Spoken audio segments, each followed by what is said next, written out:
Hello বন্ধুরা, আমি রূপম এসে গেছি নতুন ভিডিও নিয়ে। তো দেখো, এখন মার্চের শেষের দিক করে আমার এই গাছে এখনও গাঁদা ফুল ফুটছে। তো এই ছোটো ছোটো ফুলগুলো হচ্ছে রক্তগাঁদার, যেটা আপনারা দেখতেই পাচ্ছেন। তো এই গাছগুলো এখনও ফুল ফুটছে। আমি অনেক ভিডিওতে লক্ষ্য করেছি এই গাছের ডগা কেটে মাটিতে এখন রোপণ করলে সেখান থেকেও নতুন গাছপালা বেরোচ্ছে। বা এই যে শুকনো যে গাঁদা গাছের কুঁড়িগুলো আছে, এইগুলো শুকিয়ে গেলে এগুলো মাটিতে পড়লে সেই মাটিটা প্রপারভাবে মানে ফেলতে হবে, বা নর্মালভাবে যদি অনেকটা জায়গায় মাটি থাকে তো সেখানে পড়লে সেখান থেকেও আবার গাছ বেরোচ্ছে। তো আমি এই দুটো গাছ রেখে দিয়েছি।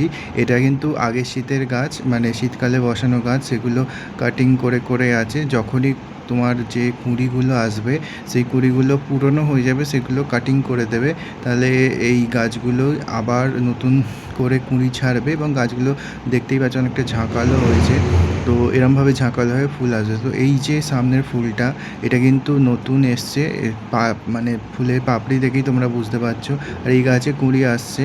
তো এরমভাবেই এর আশপাশে যেসব গাছগুলো আছে এগুলো একটু ছায়া প্রদান করছে এটাকে, সরাসরি রোদে রাখিনি তাই।